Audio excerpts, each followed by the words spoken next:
चलो चैप्टर का नाम क्या है? 63। ठीक है, हमने सेक्शन 3, 4, 5, 6, 7, 8 तक कर लिया। 3 क्या बोलता है? कोर्ट की ड्यूटी है और रिजेक्ट कर देनी है एप्लीकेशन अगर लिमिटेशन पीरियड के बाहर जा रहा है तो। ठीक है, 4 क्या बोलता है? पब्लिक हॉलीडे है तो जस्ट नेक्स्ट डे आपको मिलेगा। 5 क्या बोलता है? सफिशिएंट कॉज, कि अगर आपके पास सफिशिएंट कॉज है तो एक्सटेंशन मिल जाएगा। सफिशिएंट कॉज में क्या क्या पॉइंट्स देखे थे आयुष? सेक्शन 5 में सफिशिएंट कॉज पढ़ा है हमने, उसमें कुछ उन्होंने ऐसे बताए थे कि this might be considered as sufficient cause. हाँ, मिसलीड किया है उन्होंने आपको। ठीक है, हाई कोर्ट ने अगर मिसलीड किया है तो, एडवोकेट ने गलत एडवाइस दी है। दिशा कुछ पॉइंट्स? Mistake of council. और जिया?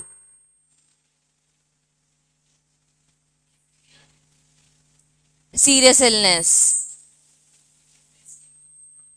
बोल दिया उसने। अच्छा, मिस्टेक ऑफ लॉ नहीं बोला, ठीक है। पलक, राइट? पलक ऐसे नहीं याद है कुछ भी? इम्प्रिजमेंट, पापा की तबीयत खराब हो गई तो उसकी, उसने बोला खुद की, फादर करने। ठीक है, हमको ये चीज याद रख करनी है इसलिए हम बार बार रिवाइज करते ताकि दोबारा हम भूले नहीं और हम क्लास में ही कवर कर लें पूरा चैप्टर। टिप्स पे हो सारे सेक्शंस। ठीक है, सेक्शन 6, 7 और 8 तीनों हमने साथ में पढ़े थे। ठीक है, लास्ट हमने ये 3 सेक्शंस पढ़े थे। 6 क्या बोलता है अंशिका?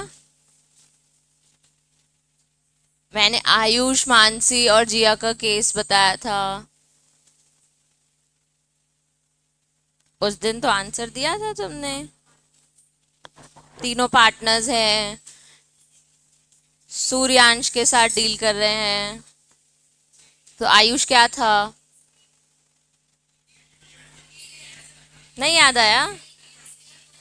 हाँ, अगर किसी को लीगल डिसेबिलिटी है, अगर सेक्शन 6 बोलता है अगर किसी को डिसेबिलिटी है, लीगल डिसेबिलिटी यानी कि इंसेन, माइनर और इडियट है कोई, तो जब उसकी लीगल डिसेबिलिटी खत्म हो जाती है जस्ट उसके नेक्स्ट डे ही आपका ये पीरियड ऑफ लिमिटेशन स्टार्ट हो जाता है। 7 में बोलता है अगर they are several persons involve और सबको लीगल डिसेबिलिटी है, तो जब सबकी लीगल डिसेबिलिटी खत्म हो जाएगी उसके बाद ही आप पीरियड ऑफ लिमिटेशन स्टार्ट कर सकते हो। ठीक है, अगर 3 लोग माइनर हैं, ठीक है, 3 लोग माइनर हैं, एक 16, एक 17 और एक 15, तो 7 जैसे 16 वाला तो 15 वाला तो सबसे लेट होगा ना, 18 अबव, तो आपको वेट करना पड़ेगा जब 15 वाला भी 18 अबव हो जाए उसके बाद हम आगे पीरियड ऑफ लिमिटेशन स्टार्ट करें।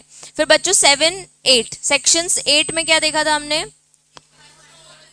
उसके लिए एक्सेप्शन है, हाँ, और कंट्रोल करता है। 6, 7 टुगेदर चलते हैं और 8 उसको कंट्रोल करता है। 8 में याद रखो कि उन्होंने हमको एक लिमिट दे दी है कि जैसी आपकी लीगल डिसेबिलिटी खत्म हो जाएगी तो आपको एक्सटेंशन सिर्फ 3 इयर्स का मिले, मतलब आपका पीरियड ऑफ लिमिटेशन सिर्फ 3 साल का होगा।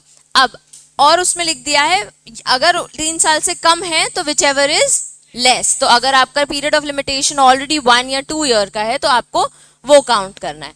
अब उसमें एक और लाइन लिखी थी कि अगर पीरियड ऑफ लिमिटेशन आपको ऑलरेडी एक्सीड करता है, 3 साल से एक्सीड करता है, तो ओरिजिनल पीरियड लेना है। अब इसके लिए एक एग्जाम्पल मुझे बस आंसर कर दो सेकेंड वाले पॉइंट के लिए कि सपोज एक पर्सन है जो 16 ईयर्स का है। ठीक है, 16 ईयर्स का है, कॉज ऑफ एक्शन, वर्ड याद रखना, कॉज ऑफ एक्शन यानी इसका एक्सीडेंट आज हुआ है। ठीक है, अब आज हुआ है, क्या ये आज केस फाइल कर सकता है क्या? नहीं, क्योंकि एज पर सेक्शन 6 ये लीगली डिसेबल्ड है। ठीक है, ये माइनर है। अब इसको अगर सपोज एक्सीडेंट्स के केस में आपको मैं दे रही हूं पीरियड ऑफ लिमिटेशन 10 इयर्स का है सपोज, हाँ, मतलब इस पर्सन के पास 10 साल है केस फाइल करने के लिए। अब सेक्शन 8 क्या बोलता है? तो वो 10 साल ले लो। मुझे बस यहाँ क्लैरिटी देनी है कि जो 10 साल होंगे ना ये यहां से ही चालू हो जाएंगे। ठीक है, कॉज ऑफ एक्शन से ही चालू हो जाएंगे। मतलब जब ये 18 ईयर्स का होगा तो बच्चों इसके पास कितने साल होंगे? 8 साल हो। ठीक है, ये सबको समझ आ गया?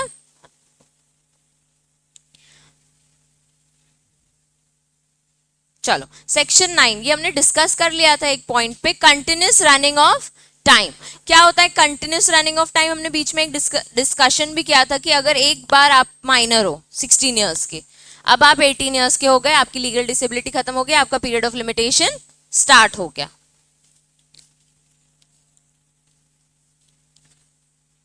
वापस कॉज ऑफ एक्शन है, ये 18 ईयर्स का हुआ, इसके 3 इयर्स जो नॉर्मल पीरियड ऑफ लिमिटेशन है ये स्टार्ट हो गया। मतलब इसके पास 3 साल है कि ये कोर्ट में आके केस फाइल कर सकता है।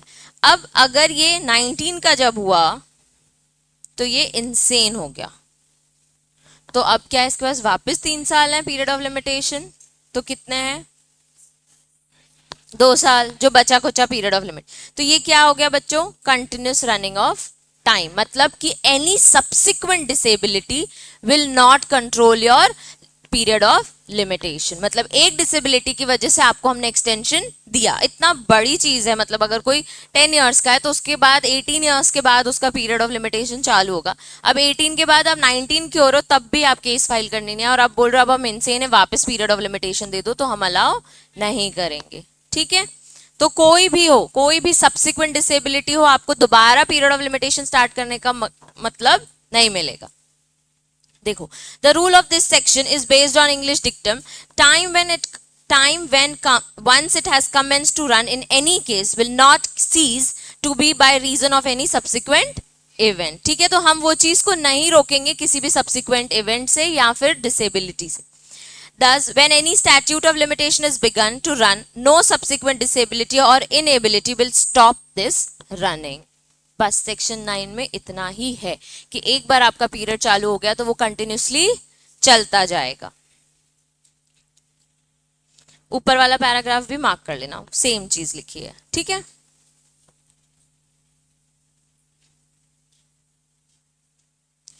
अभी हमने स्टार्टिंग में देखा था computation of period of limitation, देखेंगे हम वो जो 3 टेबल बने थे। ठीक है, अब computation of period of limitation यानी कैसे हम देखेंगे कि हमारा पीरियड लिमिटेशन कब से स्टार्ट हो रहा है। ठीक है, इस सेक्शन में बताया है, जो सेक्शन 12 आ गया है, इसमें बताया है कि कौन से डेज एक्सक्लूड करने हैं हमको, मतलब कि कौन से डेज को हम नहीं लेंगे पीरियड ऑफ लिमिटेशन में। बच्चों जैसे किसी का पीरियड ऑफ लिमिटेशन स्टार्ट हो गया है 3 इयर्स का, ठीक है, अब आज कॉज ऑफ एक्शन चालू, आज डेट क्या है 26, आज एक्सीडेंट हुआ, तो अब आप बताओ पीरियड ऑफ लिमिटेशन आप काउंट करना चालू कर दोगे कि यार अब 3 साल है, फटाफट केस फाइल करना है। अब ये हॉस्पिटल जैसे गया तो आप बीइंग फैमिली में कोई सीएस है और लॉ का नॉलेज है, अरे आज से ही पीरियड ऑफ लिमिटेशन, अपन के पास 3 साल है, अपन को आज ही केस फाइल करना है, तो ये बताता है कि ये जो आज का दिन है ना वो आप एक्सक्लूड कर सकते हो। आप कल सुबह से काउंट करना चालू कर दो कि आपके पास कितने दिन है। और ये जनरली 3 साल वाली चीज नहीं है, जब आप अपील्स करते हो तो 30 डेज होते हैं, तो 30 डेज कहाँ से लें सर? तो क्या हम आज का दिन लेंगे? नहीं लेंगे, हम कल से चालू करेंगे। ऐसे कुछ और 3 दिन है जो आप एक्सक्लूड करते हो। ठीक है, बहुत सारे डेज अलग से भी इन्होंने सर्टेन केसेस में एक्सप्लेन किए। चलो, while computing period of limitation certain day या days are excluded। Part 3 of the Act containing Section 12 to 24 with computation of period of limitation, and Section 12 prescribes the time which shall be excluded in computing the limit of limitation in legal proceedings। तो Section 12 आपको क्या बता रहा है, कौन से days हमें exclude करने हैं, मतलब जब हम पीरियड ऑफ लिमिटेशन काउंट करेंगे तो हम कौन सा दिन नहीं लेंगे। ठीक है, तो पहला है computation of period of limitation for suit, appeal और एप्लीकेशन। ठीक है, ये ध्यान रखना, हेडिंग क्या बोल रहा है, सूट, अपील और एप्लीकेशन। इन तीनों केसेस में जब आप पीरियड ऑफ लिमिटेशन करोगे तो क्या काउंट नहीं करोगे। देखो, in case of any suit, appeal or application, the period of limitation is to be computed exclusive of the day on which the time begins to run। मतलब जिस दिन cause of action हुआ है वो day आपको नहीं लेना है। ठीक है,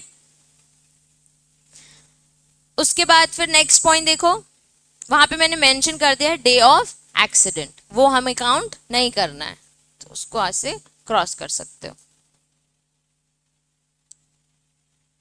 अभी एक स्टिकी नोट लगाएंगे हम और उसमें हम ये तीनों चीजें को इजीली लिख लेंगे, ठीक है। 4 चीजें। अब computation of the period of limitation for an appeal or an application for leave to appeal or for review or for revision of a judgment. सबको पता है रिव्यू और रिवीजन क्या होता है। देखो क्या हुआ कि हम कोर्ट गए, ठीक है, हमने अपील की थी, हमारे जज ने हमारे लिए कुछ एक जजमेंट पास किया कि आप गलत हो, आपको इसको 50 लाख रुपीस देने हैं। आप एकदम शॉक में चले गए, यार ऐसे कैसे जजमेंट आ गया, मैंने तो इतने प्रूफ्स दिए थे कि मैंने इनके साथ कोई डील ही नहीं की है, मेरा कुछ भी नहीं है, स्टॉक सारा क्लियर है, सब कुछ। तो आप जज को रिक्वेस्ट करते हो, जहां वर्ड ये लीव टू अपील लिखा है ना, यहाँ आप रिक्वेस्ट कर रहे हो कि प्लीज हम आपने जो जजमेंट पास किया ना वो एक बार रिव्यू कर लो या रिवाइज कर दो, ठीक है। रिव्यू मतलब जज अपना ही मैटर, अपना ही ऑर्डर एक बार दोबारा रिव्यू करेगा और चेक करेगा क्या मैंने सही ऑर्डर पास किया है कि नहीं। रिवीजन कई बार जज को खुद भी लगता है कि यार इसमें मैंने ना इन लोगों को बहुत ज्यादा इम्प्रिजमेंट दे दी है, 7 साल की दे दी है, जबकि 3 साल इनफ होते हैं। तो रिवीजन होता है कि अच्छा 7 नहीं 3 साल का आपको इम्प्रिजमेंट होगा। तो कई बार आप रिक्वेस्ट करते हो कोर्ट से कि भाई हमारा ये सब रिव्यू या रिवाइज करो जो आपने जजमेंट दिया। तो उस दिन जो आपका वो पीरियड होगा जब आप ये चीज एप्लीकेशन लगाओगे वो, तो उसमें हम आपको पीरियड ऑफ लिमिटेशन काउंट नहीं करेंगे। अब दिमाग में आ रहा होगा कि किस चीज का पीरियड ऑफ लिमिटेशन, ठीक है।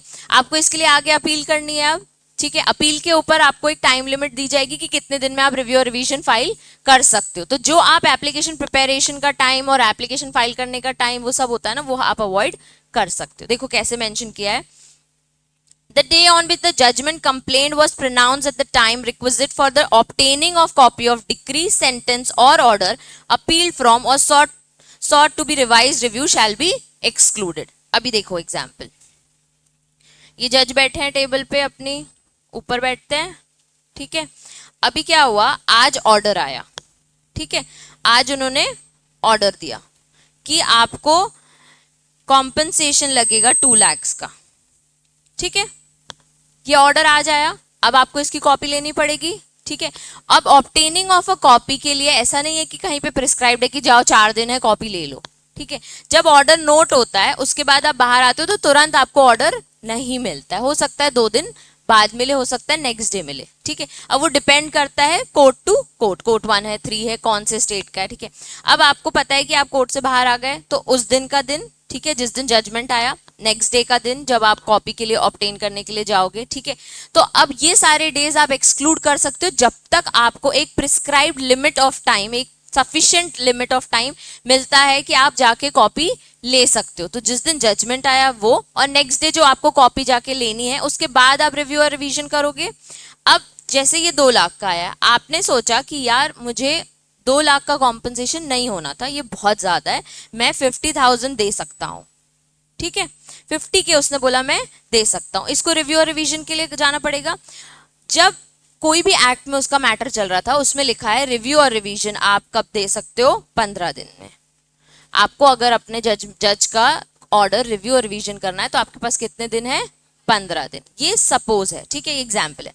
15 डेज है, तो क्या 15 डेज में आप जिस दिन जजमेंट आया है, जिस दिन ऑर्डर आया है, वो काउंट करोगे क्या, नहीं करोगे। नेक्स्ट डे, थर्ड डे, जब तक उसको वो कॉपी नहीं मिल जाती ऑर्डर की, तब तक आप वो डेज एक्सक्लूड कर सकते हो। अब वो ऑब्टेनिंग ऑफ अ कॉपी ना एक सफिशिएंट टाइम लिमिट होता है जो कोर्ट से आप देख सकते हो कि कौन से कोर्ट में है। वो कहीं पे भी लॉ में मेंशन नहीं है कि इस ऑब्टेनिंग ऑफ कॉपी के लिए आपको 4 दिन मिलेंगे, 5 दिन मिलेंगे, ऐसा कहीं नहीं। आजकल तो ऑनलाइन आ गया है, तो वो तो काउंट ही कर लेंगे वो दिन को, नेक्स्ट डे से काउंट करने लगेंगे, क्योंकि आपने ऑर्डर नहीं कहा, हमने आज सुबह ऑर्डर पास किया था, शाम को ऑर्डर आ जाता है। अगर शाम को ऑर्डर पास किया तो कल सुबह आ जाएगा, मतलब कुछ आवर्स ही हैं आपके पास एक्सक्लूड करने के लिए।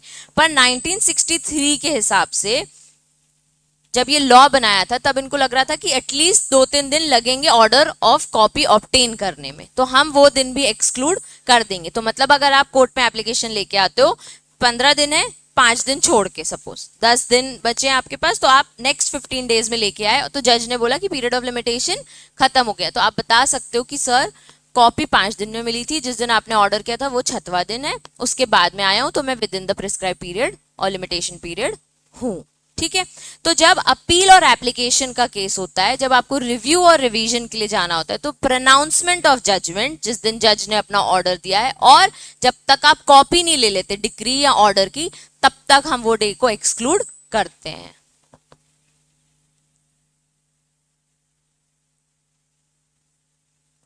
The time requisite for obtaining a copy, decree, sentence or order appealed from or sought to be revised or review shall be excluded. Sentence मतलब imprisonment जो आपको मिलता है, ठीक है। तो आपको अगर किसी ने जेल दिया, आप बोलो नहीं रिव्यू करो, इतना तो मुझे जेल नहीं होनी चाहिए, तो आपको ये टाइम जब तक आप कॉपी ले लेते हो उसकी और जिस दिन ऑर्डर पास होता है वो दिन एक्सक्लूड करते हो। Computation of a period for an application made for leave from decree or order. तो the time requisite for obtaining of a copy shall also be excluded. अब अपील के अगेंस्ट आपको आगे अपील करनी है, ठीक है, या किसी ऑर्डर से आप सेटिस्फाइड नहीं हो तो आप उसको आगे एप्लीकेशन फाइल करनी है आपको, तो बोल रहे हैं जितने दिन में आप कॉपी लेते हो ना वो टाइम एक्सक्लूड कर दो। Computation of limitation period for an application set aside an award. Award यानी ऑर्डर, ठीक है। जब आर्बिट्रेशन एक्ट है, आर्बिट्रेशन एक्ट पता है, आर्बिट्रेशन एक्ट, आर्बिट्रेशन मीडिएशन में क्या होता है, एक नॉर्मल पर्सन दोनों लोगों का नोन होता है या फिर अपने अपना पर्सन आप लेके आते हो जिसको हम बोलते हैं आर्बिट्रेटर, ठीक है।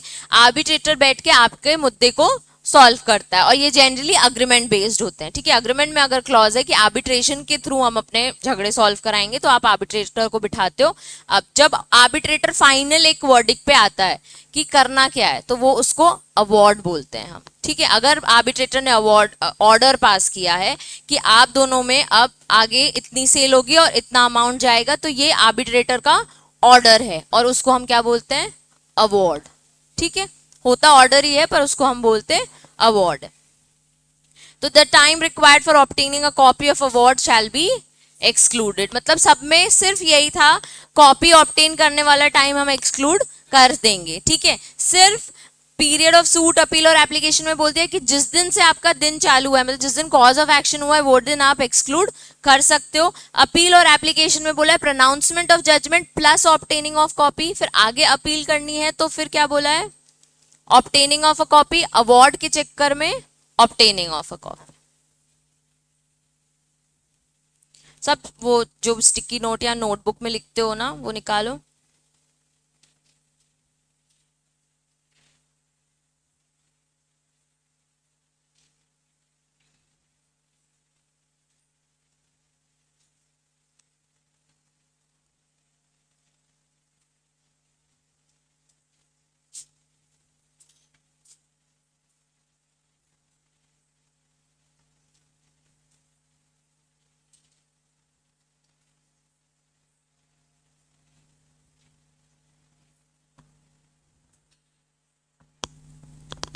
लिख लो। While calculating period of limitation, every day has to be count except the following. तो सबसे वहां पे बस सीधे सीधे लिखो, in a suit the day on which the period begin to run.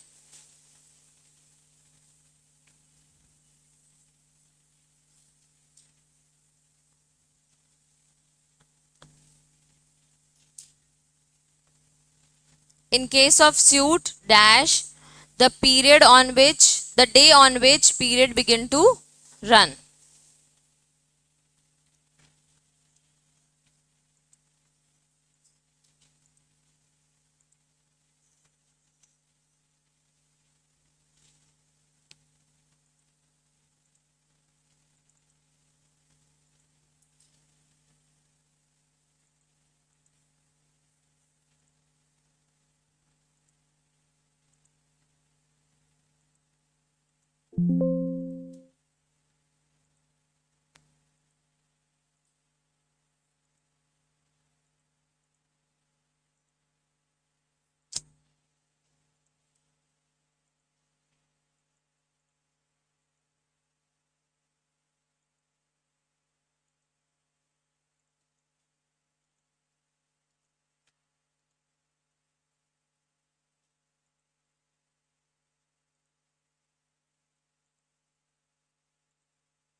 Appeal के केस में the day on which the period begin to run, pronouncement of judgment or obtaining of a copy, decree, order, sentence or judgment.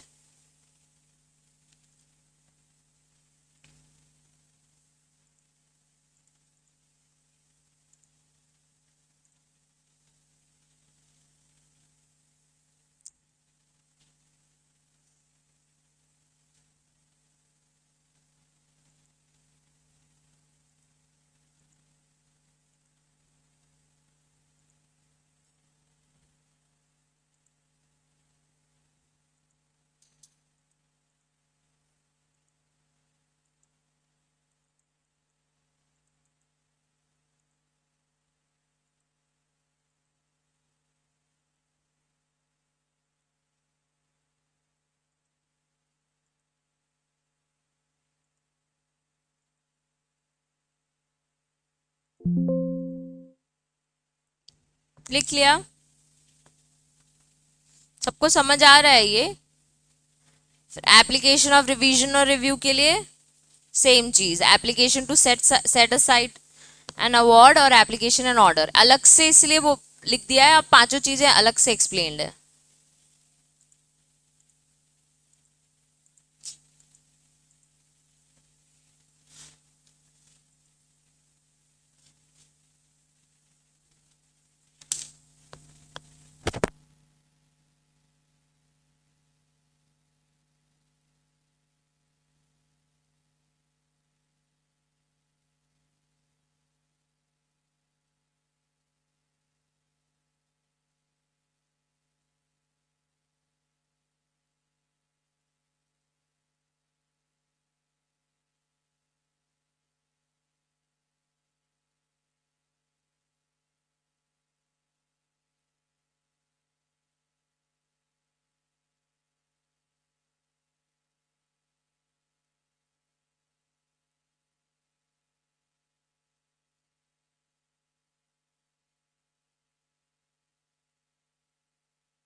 लिख लिया? बताऊं? In case of any other application, the day on which the period begins to run.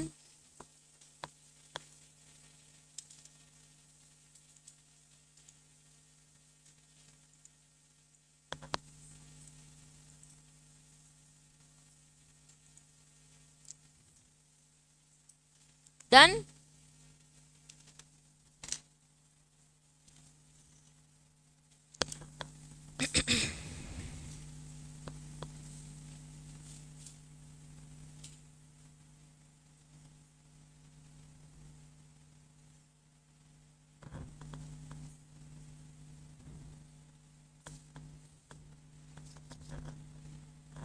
चलो बच्चों, section 12 क्या बोलता है? Computation of period of limitation. तो section लिख रहे थे, सेक्शन 12 में बताया है कि कौन से डेज आप एक्सक्लूड, मैं भी देख रही हूँ तुम लोगों को,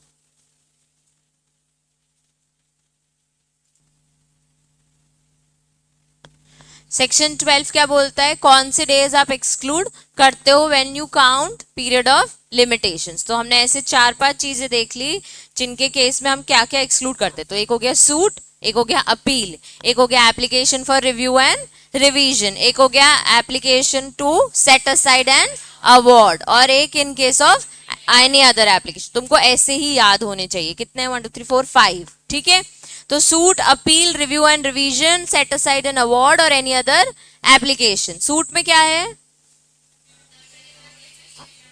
appeal begins to run, pronouncement of judgment, obtaining a copy of order, sentence और judgment। फिर review and revision के लिए same, application to set aside an award, obtaining an copy of award, सब में सेम ही। और लास्ट में any other application, तो जिस दिन आपका पीरियड स्टार्ट होता है, मतलब जिस दिन कॉज ऑफ एक्शन होता है, उस दिन को हम काउंट नहीं करते।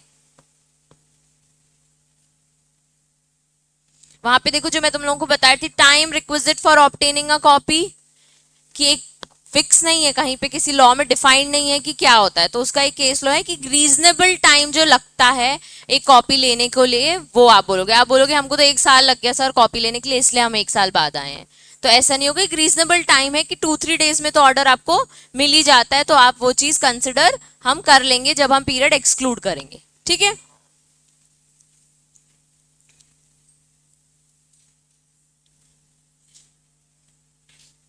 तो time requisite for obtaining a copy means the time which is reasonable required for obtaining such copy.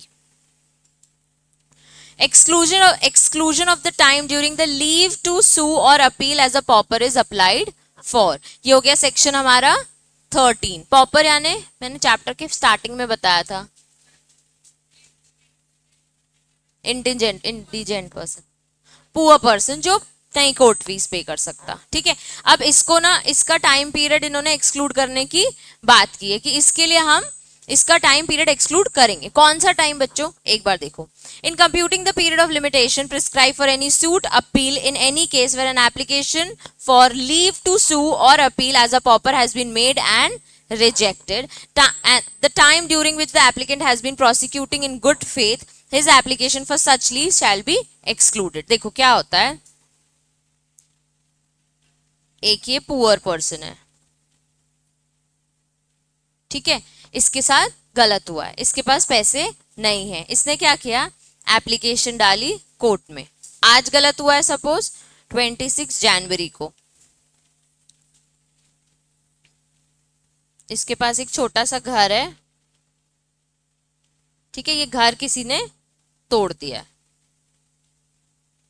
ठीक है, अब इसको कोर्ट जाना है एप्लीकेशन फाइल करने। अब इसके पास तो कोर्ट जाने के पैसे ही नहीं है, ठीक है, ये क्या करेगा, ये एक रिक्वेस्ट करेगा, उसको हम बोलते हैं लीव टू स्यू और अपील। मतलब सर मुझे आप परमिशन दो कि मैं बिना कोर्ट फीस के पेमेंट करे आपके पास आके बात कर सकूं। तो इसने 0 फीस सपोज या लेस फीस की एक लीव एप्लीकेशन फाइल करिए।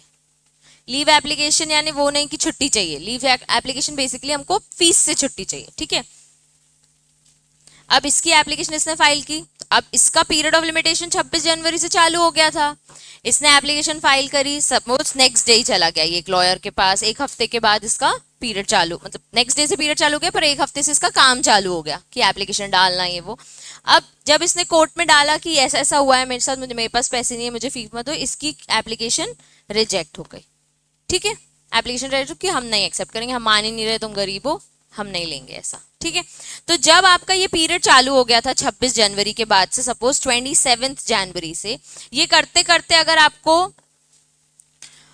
1 साल लग गया, ठीक है, रिजेक्शन आने में भी टाइम लगता है ना एप्लीकेशन के, तो आपकी 1 साल बाद रिजेक्ट हुई, तो हम बोल रहे हैं वो 1 साल ना हम आपका एक्सक्लूड कर देंगे, क्योंकि आपने वो एप्लीकेशन लगाई थी, गुड मॉर्निंग, आपने वो एप्लीकेशन लगाई थी और फिर रिजेक्ट हुई तो हम आपका पीरियड ऑफ लिमिटेशन ना ये 1 साल एक्सक्लूड करके उसके बाद आपको 3 साल दे देंगे। आपके जो 3 साल में से हम वो 1 साल एक्सक्लूड करते हैं और आने वाला बाकी का 3 साल हम आपको कवर करने देंगे। अगर इसके लिए इसको सिर्फ 50 डेज लग गए, 50 डेज लग गए, तो इन जनरल भी जो आपका पीरियड ऑफ लिमिटेशन 27 से चालू हो गया था उसमें हम 50 डेज एक्सक्लूड कर देंगे।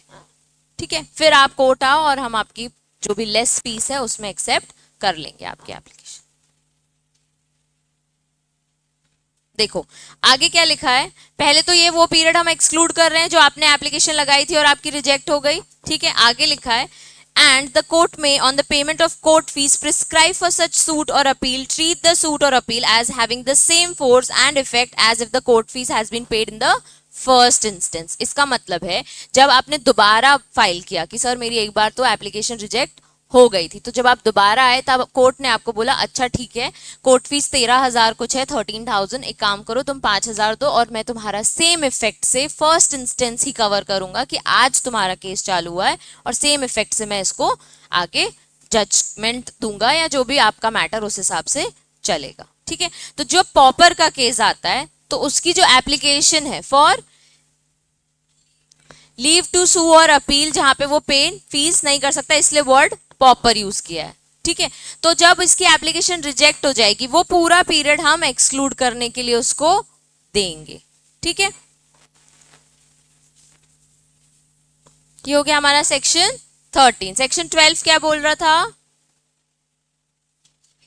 पॉपर वाला नहीं था।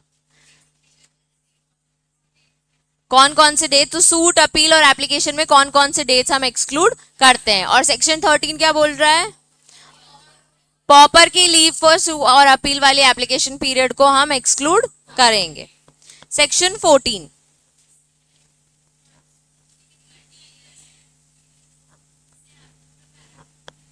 इत्तू सा है पैराग्राफ, देखो हेडिंग दी है ना, एक्सप्लेन कर दे रही हूँ, फिर 3 पॉइंट्स आगे लिख देना, बस 3 ही पॉइंट्स लिखने हैं। ठीक है, एग्जैक्ट नहीं 4 है, ABCD। 13 एक ही लाइन लिखी हुई है तो तुम्हारे लिए एक लाइन इंपॉर्टेंट है बस। क्या लिखा है रीड करना। एक्सक्लूजन ऑफ टाइम था तो हेडिंग में ही समझ आ रहा है ना। देखो exclusion of time during which leave to sue or appeal as a pauper is applied for, ये लिखा है अप्लाइड फॉर, तो बस ये याद रखो कि which leave to sue is has been excluded, तुमको लिखना है तो आगे लिख दो स्टिकी नोट लगा के। व्हेन एन एप्लीकेशन फॉर, वैसे तुम लोगों को बुक्स मिल जाएंगी पर चलो ठीक है, लिखो when an application for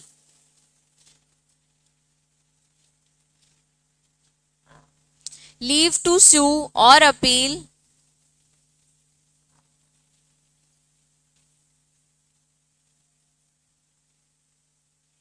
as a pauper, when an application for leave to sue or appeal as a pauper has been made, लिखा है, and rejected,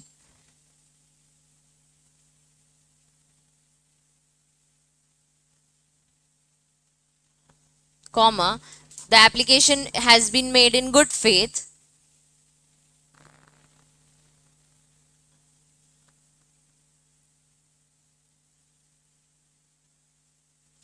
his application for such leave shall be excluded. Good faith के बाद his application for such leave shall be excluded, comma, on payment of the court fees as prescribed, ये लिख दो बस, on payment of the court fees as prescribed, तो फिर same effect से आपका सूट और अपील ट्रीट होगा। 14 दिया है ना,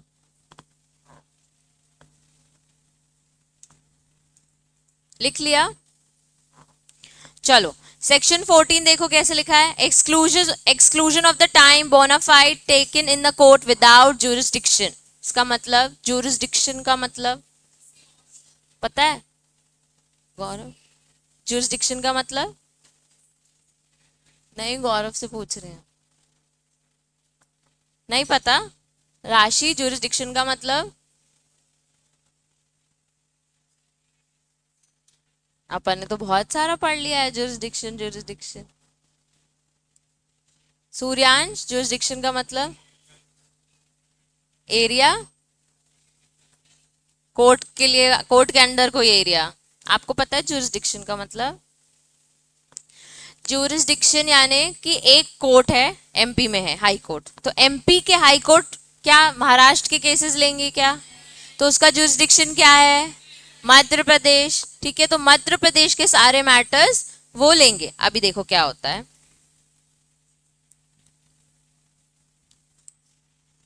एक है कंपनी, ए कंपनी, एक है बी कंपनी। ठीक है, इनके डायरेक्टर हैं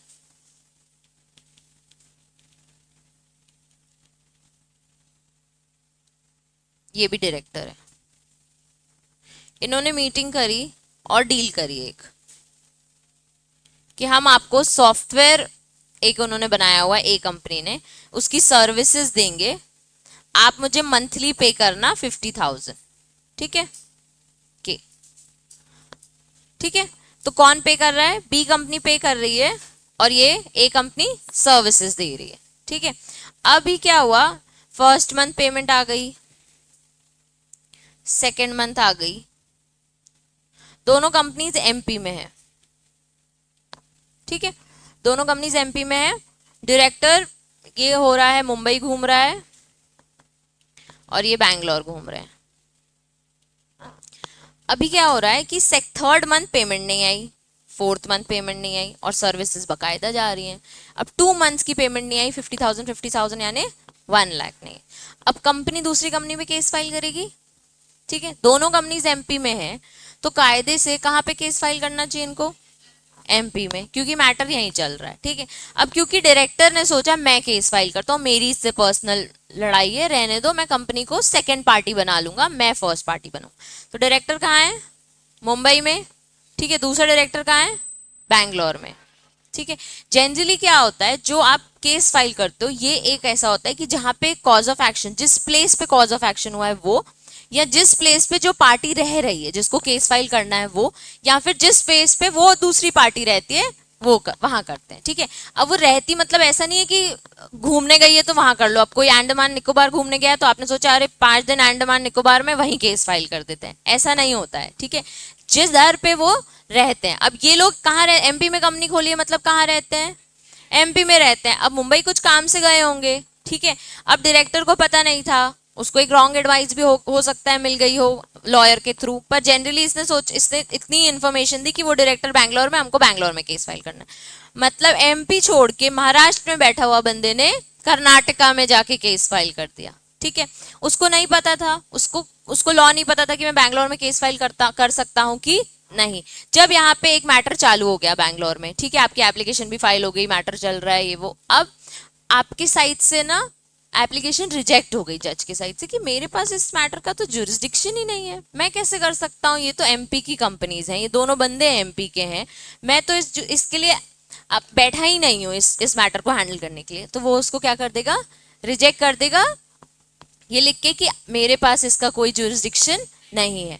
अब इसने जो यहाँ से मुद्दा उठाया 4th मंथ के बाद, उसके बाद बैंगलोर में एप्लीकेशन फाइल की, 10 बार वो फ्लाइट से आया गया, वहां लॉयर ढूंढा, उसका इतना सारा टाइम लगा, तो हम वो टाइम एक्सक्लूड कर देंगे। ठीक है, तो वो मैटर्स जिसमें जज का जुरिस्डिक्शन नहीं था, तो आपने गुड फेथ में फाइल किया था, आपको नहीं पता था, तो हम वो टाइम को एक्सक्लूड करने आपको देंगे। आप फिर एमपी आओ, अब आपका पीरियड ऑफ लिमिटेशन स्टार्ट है, तो आप वो 50 दिन या 1 साल, जितना भी आपको 6 महीने लगे बैंगलोर में केस फाइल करने के लिए, आपकी फाइनली एप्लीकेशन जज तक आई, फिर पता चला कि जुरिस्डिक्शन मेरे पास इसका नहीं है, तो वो टाइम पीरियड आप एक्सक्लूड कर सकते हो। ठीक है, पर उसके लिए ये फैक्ट है कि ये वाला डायरेक्टर सेंस में होना चाहिए कि हाँ मुझे नहीं पता था, वो इस चीज को प्रूव कर सके कि सर मुझे नहीं पता था कि मैं बैंगलोर नहीं जा सकता।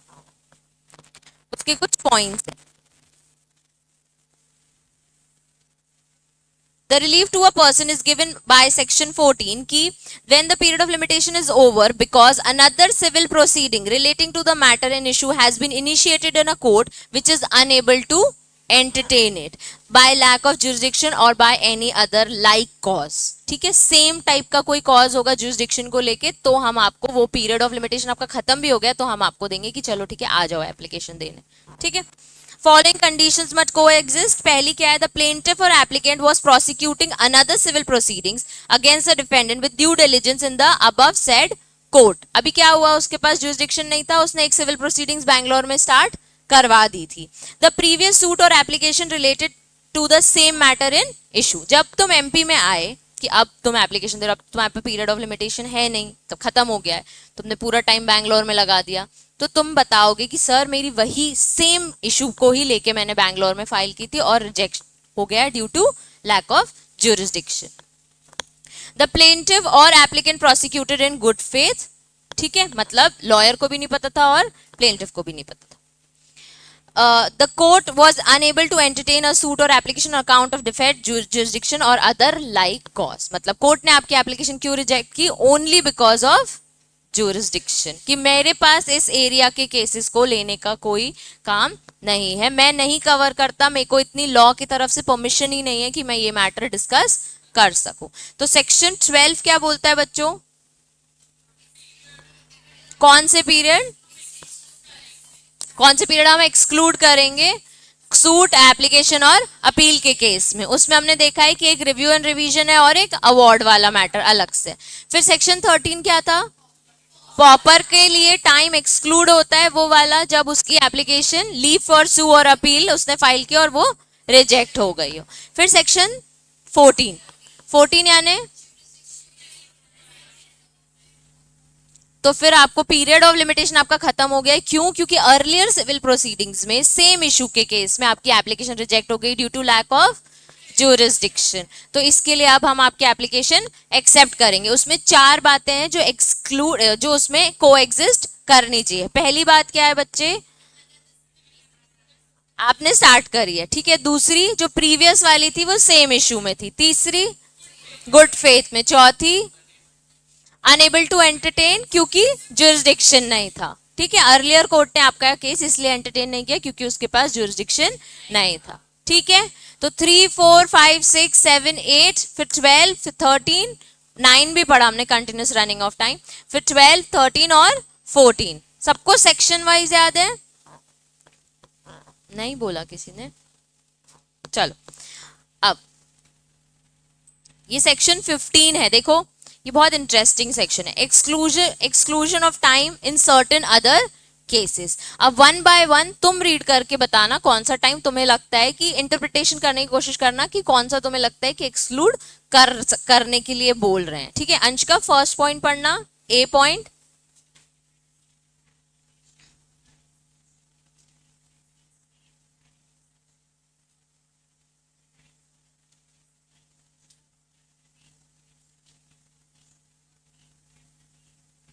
withdrawn shall be excluded। अच्छा, फर्स्ट पॉइंट में मेन फोकस क्या है, स्टे ऑर्डर और इंजंक्शन। इंजंक्शन यानी क्या होता है बच्चों, रोक रहे हैं आप किसी को, ठीक है।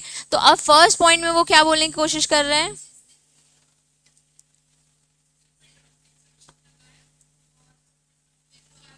वो दिन को आप एक्सक्लूड करोगे। अच्छा, जैसे क्या होता है कि आपको कोई सिविल प्रोसीडिंग स्टार्ट करनी है तो वो related to suppose property law है, ठीक है। तो इमूवेबल प्रॉपर्टी रिलेटेड है। अब प्रॉपर्टी के मैटर में आपकी प्रॉपर्टी पे स्टे लग गया है कि आप अंदर देख ही नहीं सकते कि अंदर क्या रखा है क्या नहीं कर रहा है, कुछ भी नहीं, सिर्फ इंस्पेक्शन ऑफिसर्स ही अंदर जा सकते हैं। तो अब जब आपको उसके रिगार्डिंग कोई मैटर फाइल करना है तो आपकी तो प्रॉपर्टी अभी अवेलेबल ही नहीं है, ठीक है, उस पर स्टे लगा हुआ है।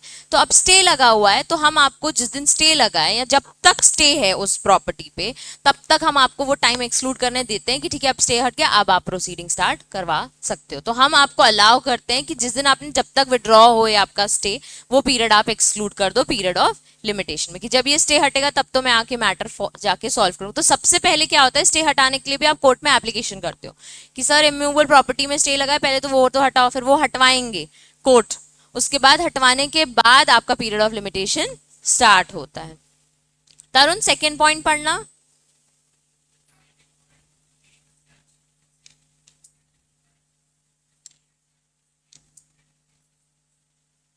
कौन सा टाइम एक्सक्लूड करने बोल रहे हैं, फ्रॉम द गवर्नमेंट। अच्छा, तुम लोगों ने सिक्योरिटीज लॉ कुछ बच्चों ने पढ़ा है, कुछ बच्चों ने नहीं पढ़ा है, लेकिन जिन्होंने नहीं पढ़ा उनको सेबी पता है क्या है? सेबी सुना है? सिक्योरिटीज में, शेयर्स में किसी ने डील किया है? शेयर मार्केट, सेबी एक अथॉरिटी है। अच्छा, आरओसी पता है? आरओसी पता है, कंपनी लॉ में सुना होगा आरओसी। आरओसी एक लीगल रेगुलेटरी अथॉरिटी है हमारी, रजिस्ट्रार ऑफ कंपनीज, ठीक है। हर स्टेट का अपना अपना एक आरओसी है, ठीक है।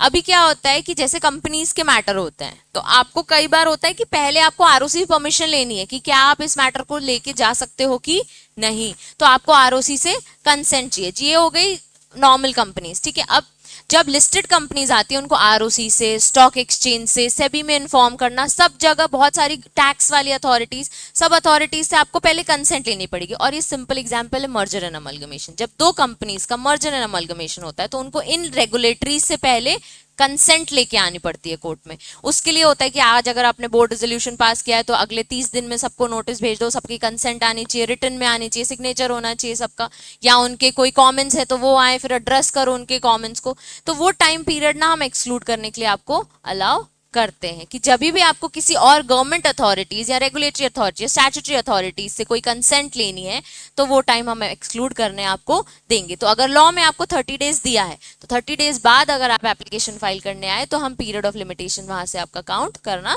चालू कर देंगे, ठीक है। चलो, थर्ड पॉइंट, दिशा पढ़ना।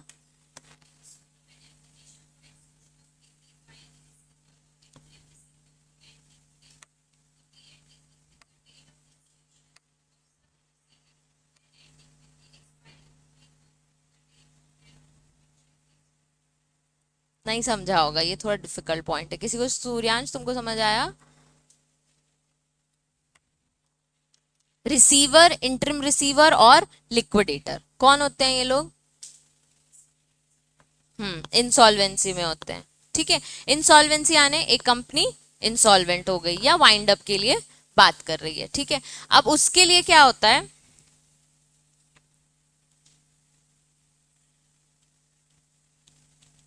एक कंपनी है, ठीक है, ये इंसॉल्वेंट हो गई है, ठीक है। इंसॉल्वेंट होगी, इसको खुद को पता है कि मैं इंसॉल्वेंट हो गई हूँ, ये खुद जाके एप्लीकेशन दे रही है कि सर मुझे ना अपनी कंपनी बंद करानी है, मैं नहीं कर पा रहा हूँ बिजनेस, मैं क्रेडिटर्स को पे नहीं कर पा रहा हूँ, मेरे पास बिल्कुल पैसे नहीं है, ठीक है। अब जिसके पास पैसे नहीं होते हैं उसके पैसे कहाँ से आते हैं? इसके पास एसेट्स होंगे, तो अब ये एसेट्स को का कैलकुलेशन उसको तो आता नहीं है, ठीक है। अब वो एप्लीकेशन फाइल करने जा रहा है लिक्विडेशन की, उसके पहले जब आप खुद वाइंड अप होते हो ना तो आपके पास ऑप्शन होता है कि आप अपने लिए लिक्विडेटर अपॉइंट कर सकते हो। तो आपके पास ऑप्शन है क्या कि आप लिक्विडेटर अपॉइंट करके आओ। अब ये जो एसेट्स का वैल्यूएशन है इसमें टाइम लगता है, ठीक है। इसमें टाइम लगता है कि हमें इस एसेट से कितना बेनिफिट मिलेगा, हम कितने क्रेडिटर्स को पे कर पाएंगे, हम शेयर होल्डर्स को कुछ दे भी पाएंगे कि नहीं।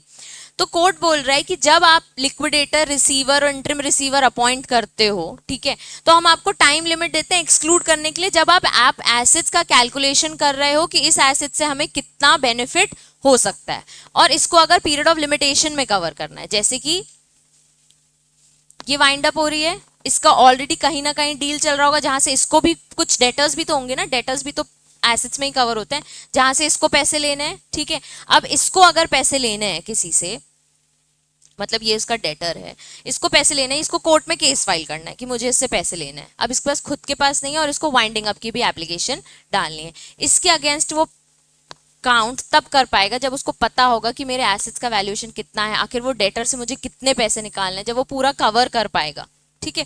तो हम बोल रहे हैं कि अगर आप लिक्विडेटर, रिसीवर और इंटरिम रिसीवर अपॉइंट करते हो तो आपको ये एसेट्स के लिए जो पेमेंट के लिए कितना बेनिफिट मिलेगा आप वो निकालना चाहते हो, तो हम वो पीरियड आपको एक्सक्लूड करने देंगे। मतलब requisite time required for taking the benefit from the assets, ठीक है। एक टाइम पीरियड जो एक रीजनेबल पीरियड आपको लगेगा वो हम आपको एक्सक्लूड करने देंगे कि सर मैं इस कंपनी का लिक्विडेटर हूं, हमने इतने टाइम में इतना इतना एसेट वैल्यूएशन किया, अब ये एप्लीकेशन लो आप वाइंडिंग अप की और फिर आप वाइंडिंग अप कर सकते हो, ठीक है।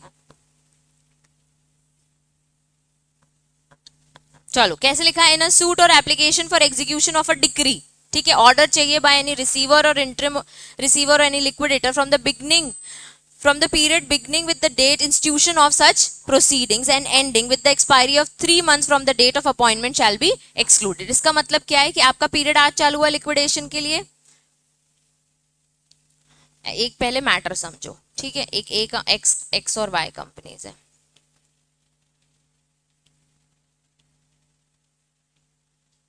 इसको ना लिक्विडेट होना है, मतलब वाइंड अप होना है,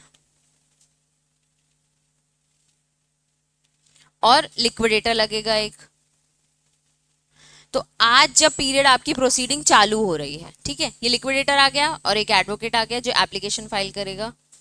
तो आज आपकी पीरियड चालू हो रहा है, ठीक है, और एंडिंग पीरियड फर्स्ट डे और लास्ट डे। अब ये जो प्रोसीडिंग्स हैं आपकी, proceedings for appointment of liquidator, जो एडवोकेट ले रहा है कि हमें सबसे पहले सर इसके लिए एक लिक्विडेटर लगेगा।